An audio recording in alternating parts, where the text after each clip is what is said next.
Hello friends, once again हमारे YouTube channel inspire physics classes. आज के इस वीडियो में हम देखने वाले हैं अभिकेंद्रीय बल से संबंधित सम इम्पोर्टेंट क्वेश्चन। इसमें जो भी क्वेश्चन बताए गए हैं उसकी तैयारी आप ज़रूर कीजिए। हो सकता है एग्ज़ाम में क्वेश्चन इन्हीं में से आ जाए, क्योंकि दोस्तों ये सभी क्वेश्चन प्रीवियस एग्ज़ाम में पूछे गए हैं। तो चलिए देखते हैं हमारे इन क्वेश्चनों को। पहला क्वेश्चन है, अचरवर्तीय गति उत्पन्न करने के लिए वस्तु पर लगाया गया परिणामी बल सदैव होना चाहिए। देखिए दोस्तों, यह कह रहा है कि अचरवर्तीय गति के लिए परिणामी बल सदैव होना चाहिए। तो इसका राइट आंसर होगा ऑप्शन नंबर 2, परिणाम में स्थिर व गति की दिशा के लंबवत रूप। देखिए दोस्तों, हमने पिछले वीडियो में भी इस पर चर्चा की थी। जैसे कोई भी कण v वेग यानी नियत वेग से किसी भी दिशा में जा रहा है, तब यदि उस पर उसके लंबवत दिशा में बल लगता है तो वह उसकी दिशा को मोड़ देता है। फिर इधर से भी यदि हमेशा लंबवत लगे तो फिर इसकी दिशा इधर हो जाएगी, फिर से इस पर लंबवत बल लगे तो इसकी दिशा ऐसे हो जाएगी। मतलब कि हमेशा गति की दिशा के लंबवत दिशा में यदि बल लगेगा तो उसकी गति वर्तीय गति होगी, अन्यथा उसकी गति वर्तीय गति नहीं होगी। तो इसका राइट हो जाएगा परिणाम में स्थिर व गति में दिशा के लंब रूप। अगला क्वेश्चन है, एक कण नियत अभिकेंद्रीय बल F के प्रभाव में r त्रिज्या के वर्ताकार पथ पर गतिशील है तो कण का वेग और चाल दोनों नियत होंगे। कण की चाल स्थिर है जबकि वेग परिवर्तित होगा। कण का वेग नियत परंतु चाल परिवर्तित होगी। कण की चाल और वेग दोनों परिवर्तित होंगे। देखिए दोस्तों, यदि कोई कण वर्तीय पथ पर गति करता है तो इसके अंदर यानी वर्तीय गति के अंदर केवल और केवल चाल ही हमेशा नियत रहती है और सभी राशि परिवर्तित होती है, और चाल के कारण गतिज ऊर्जा भी इसमें नियत ही होती है हमेशा। और बाकी की जो वेग है, वेग की दिशा के कारण वेग का मान चेंज होता रहता है, क्योंकि यदि कण इस स्थान पर होता है तो इसके वेग की दिशा इधर होती है, और यदि इस स्थान पर होता है तो वेग की दिशा इधर होती है। अतः वेग का मान परिवर्तित होता रहता है, लेकिन चाल दिशा पर निर्भर नहीं करती। इसलिए वर्तीय गति के अंदर चाल स्थिर रहती है। तो अभिकेंद्रीय बल के कारण वर्तीय गति होती है और वर्तीय गति में चाल स्थिर होती है, लेकिन जो वेग है वो परिवर्तित होता है। तो इसका ऑप्शन नंबर 2 राइट आंसर होगा। कण की चाल स्थिर होगी जबकि वेग परिवर्तित होगा। अगला क्वेश्चन है, वर्तीय गति करते हुए पिंड की चाल तथा पथ की त्रिज्या दोनों को 2 गुना कर देने पर अभिकेंद्रीय बल का मान होगा। देखिए दोस्तों, अभिकेंद्रीय बल F बराबर होता है mv²/r। हमें कहा गया है कि वेग और त्रिज्या दोनों को 2 गुना कर दिया जाता है, तो नया बल F बराबर होगा, m समान है और वेग को 2 गुना करेंगे तो 2 की स्क्वायर 4v² हो जाएगा, और r का मान भी 2 गुना कर देंगे 2r हो जाएगा। 2 से 2 घटेगा, 2 बचेगा यहाँ पर। तो अतः ये जाएगा 2mv²/r, यानी इसका यह मान 2 गुना है, तो परिणामी बल पहले का 2 गुना हो जाएगा। ठीक है दोस्तों, इसके अंदर v को भी 2 गुना कर देंगे और त्रिज्या को भी 2 गुना कर देंगे, तो बल का मान भी 2 गुना होगा। अब है अगला क्वेश्चन, समान द्रव्यमान के 2 कण क्रमशः r1 तथा r2 त्रिज्या की वर्ताकार पथों पर समान चाल से चक्कर लगा रहे हैं, उनके अभिकेंद्रीय बलों का अनुपात होगा। तो उसी सूत्र से होगा। देखिए, अभिकेंद्रीय बल F बराबर होता है mv²/r। यहाँ पर समान द्रव्यमान दे रखा है और समान चाल से चक्कर लगा रहे, तो v भी समान है, तो F समानुपाती होगा, व्युत्क्रमानुपाती होगा r के। तो F1/F2 बराबर हो जाएगा R2/R1, क्योंकि है इसके व्युत्क्रमानुपाती होती है और कोई भी घातगुत नहीं आएगी, इसलिए इसका राइट ऑप्शन होगा वो 4।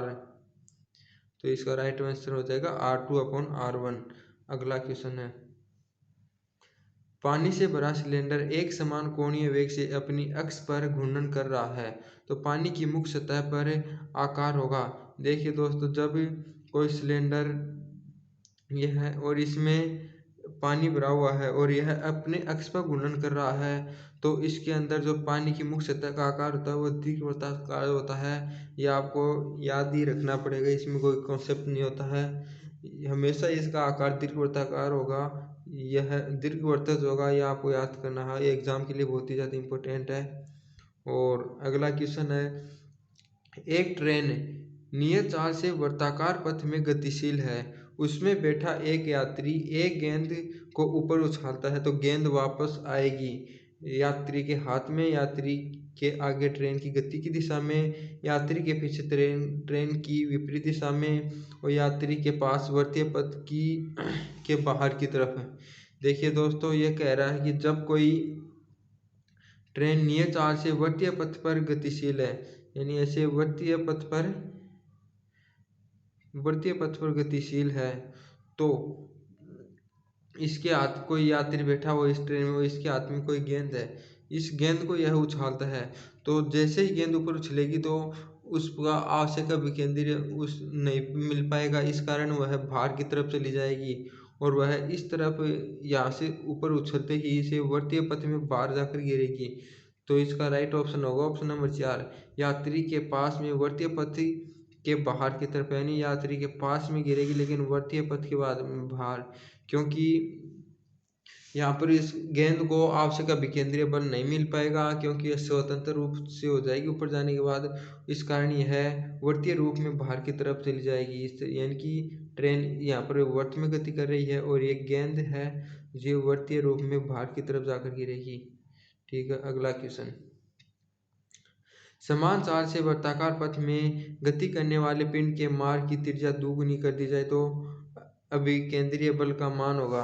देखिए दोस्तों, वही उसी सूत्र से होगा, F बराबर mv²/r। यदि द्रव्यमान भी समान है और चाल भी समान है तो अभिकेंद्रीय बल ओनली त्रिज्या की व्युत्क्रम के समानुपाती होता है। यहाँ पर त्रिज्या को दुगुनी किया गया है, इस कारण बल का मान आधा हो जाएगा, क्योंकि ये इसके व्युत्क्रम के समानुपाती होगा। तो ऑप्शन नंबर 1 हमारा राइट आंसर होगा। अगला क्वेश्चन, कभी कभी किसी मोड़ पर मुड़ते समय कोई कार उलट जाती है, ऐसा होने पर अंदर के पहिए पहले धरती छोड़ते हैं, बाहरी पहिए पहले धरती छोड़ते हैं, अंदर और बाहरी दोनों पहिए साथ साथ धरती छोड़ते हैं, कोई भी पहिया पहले धरती नहीं छोड़ता। देखिए दोस्तों, जब कोई कार मोड़ पर मुड़ती है तो मान लो कि ये कार है और यह किसी मोड़ पर मुड़ रही है और ये इसके अंदर वाले टायर और ये इसके बाहर वाले टायर हैं।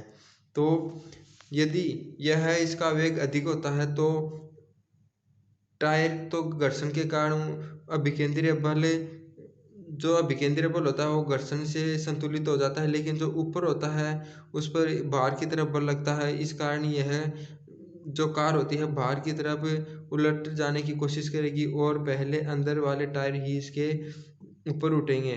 तो इसका राइट आंसर होगा कि अंदर के पहिए पहले धरती को छोड़ते हैं। ठीक है, क्योंकि जो ये जो गाड़ी के होते हैं, गाड़ी के पहिए तो घर्षण के कारण तो वहाँ पर उसको आवश्यक अभिकेंद्रीय बल मिल जाता है, लेकिन जो इसकी छत होती है इसको अभिकेंद्रीय बल नहीं मिल पाता पर्याप्त, इस कारण इसकी छत बाहर जाने की कोशिश करेगी। यदि छत बाहर की तरफ जाएगी तो पहले अंदर वाले टायर ही अंदर उठेंगे। तो इसका राइट आंसर हमारा ऑप्शन नंबर 1 ही होगा। अब है अगला क्वेश्चन, क्षैतिज सड़क पर चल रही एक कार किसी मोड़ पर सड़क के बाहर उलट जाती है, तो इसका राइट आंसर होगा आवश्यक अभिकेंद्रीय बल की कमी के कारण, क्योंकि उसको छत होती है उसको आवश्यक अभिकेंद्रीय बल नहीं मिलता, इसके कारण वह बाहर की तरफ उलट जाती है और उसके पहले आंतरिक टायर उठते हैं और उसके बाद में वह गाड़ी उलट जाती है। तो हमेशा ये कई एग्जामों में क्वेश्चन पूछा हुआ है कि कौन से टायर पहले उठते हैं, तो इस क्वेश्चन को अच्छी तरह से याद कर लेना, क्योंकि यह बहुत सी एग्जामों में पूछा गया है। 88 और 94 ये RPMT के एग्जाम में पूछा हुआ है और एयरफोर्स के लिए भी बहुत ही इम्पोर्टेंट है। अब है अगला क्वेश्चन, रेल की एक पटरी मोड़ों पर ढांचा ऊंचा बनाया जाता है ताकि अभिलंब प्रतिक्रिया के कारण आवश्यक अभिकेंद्रीय बल का घटक प्राप्त किया जा सके। रेलगाड़ी सही गति से चल सके, अभिकेंद्रीय बल का संरक्षण हो सके, रेल की पटरियां पर जमी रहे। तो देखिए इसका राइट आंसर होगा ऑप्शन नंबर ए, क्योंकि अभिलंब प्रतिक्रिया से आवश्यक अभिकेंद्रीय बल का घटक प्राप्त किया जा सकता है। देखिए दोस्तों, यदि पटरियों को बिल्कुल सीधा बनाया जाए तो इसका जो प्रतिक्रिया बल है वह अभिकेंद्रीय बल में कोई भी मदद नहीं करेगा। यदि इसको ठीठा कोण पर बनाया जाता है, यानी कि जो भारी होता है उसको थोड़ा मोड़ को ऊंचा उठा करके बनाया जाता है, तो इसका जो प्रतिक्रिया बल है इसका ये जो एक तो होगा लंबवत घटक और एक होगा क्षैतिज घटक। तो इसका जो क्षैतिज घटक है ये बाहर की तरफ अभिकेंद्रीय बल में मदद करेगा। तो यही होगा, अभिलंब प्रतिक्रिया से आवश्यक अभिकेंद्रीय बल का घटक प्राप्त होता है। तो ये घटक है ना, ये अभिकेंद्रीय बल में प्राप्त होता है, तो ये इसमें मदद करेगा, तो उसे ट्रेन को उलटने का डर नहीं होगा। तो इसका राइट आंसर होगा ऑप्शन नंबर एक। अगला क्वेश्चन है और आज का हमारा अंतिम क्वेश्चन भी है। एक मोटर गाड़ी बहुत तेज रफ्तार से मोड़ पर चल रही है। यह गाड़ी बाहर की ओर उलट जाएगी, अंदर की ओर उलट जाएगी, केंद्र की ओर उलट जाएगी और स्पर्श रेखा की दिशा में चलने लगेगी। तो देखिए इसका राइट आंसर होगा हमारा ऑप्शन नंबर एक, क्योंकि मैंने आपको पहले वाले क्वेश्चन में बता दिया है कि यदि कोई मोड़ पर गाड़ी या कार चलती है तो उसके टायर तो जो हमारी सड़क होती है उस पर सटे रहते हैं, इस कारण घर्षण घर्षण बल के कारण उसे आवश्यक अभिकेंद्रीय बल मिल जाता है। लेकिन जो कार की छत होती है उसे आवश्यक अभिकेंद्रीय बल नहीं मिल पाता, इस कारण वह बाहर जाने की कोशिश करती है। और जैसे ही ये कार होती है ये बाहर जाने की कोशिश करेगी तो पहले इसके आंतरिक टायर यानी कि जैसे ये छत बाहर जाने की कोशिश करेगी तो पहले ये टायर उठेंगे और ये टायर टिके रहेंगे, फिर ये गाड़ी उलट जाती है। तो इसका राइट आंसर होगा बाहर की ओर उलट जाती है, अंदर के टायर उठते हैं और ये बाहर की ओर उलट जाती है। ठीक है दोस्तों, इसी क्वेश्चन के साथ हमारा वीडियो समाप्त होता है। और यदि आपको वीडियो अच्छा लगा हो तो इसको लाइक एंड सब्सक्राइब ज़रूर कीजिएगा, जिससे हमें मोटिवेशन मिले और हम आपके लिए ऐसे ही वीडियो रेगुलर लेकर आते रहें। जय हिंद दोस्तों।